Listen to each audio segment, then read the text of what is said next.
Mu gihe mu bihugu byinshi byo ku isi birimo abakristo babibuka ivuka ry'umwami Yesu Kristo, muri aya matariki yo mu mpera z'umwaka Abadage bo mu mujyi wa Magdeburg bo bari mu gahinda kenshi nyuma y'igitero cyahitanye abantu batanu, abandi bagera kuri 200 bagakomereka. Abantu bagera ku bihumbi 2 bateraniye kuri kiliziya nini iri mu mujyi wa Magdeburg ahabereye igitambo cya misa yabereye hanze, abantu bakayikurikira kuri televiziyo nini yari yahashyizwe. So schnell wie möglich zu behandeln. Danke für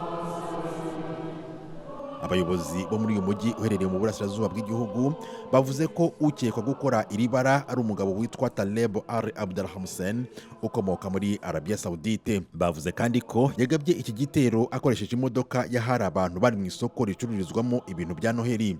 Ubuyobozi bwumvikanisha ko yabikoranye uburakari buvanze n'ibitekerezo bikomeye by'intagondwa za Kisilamu.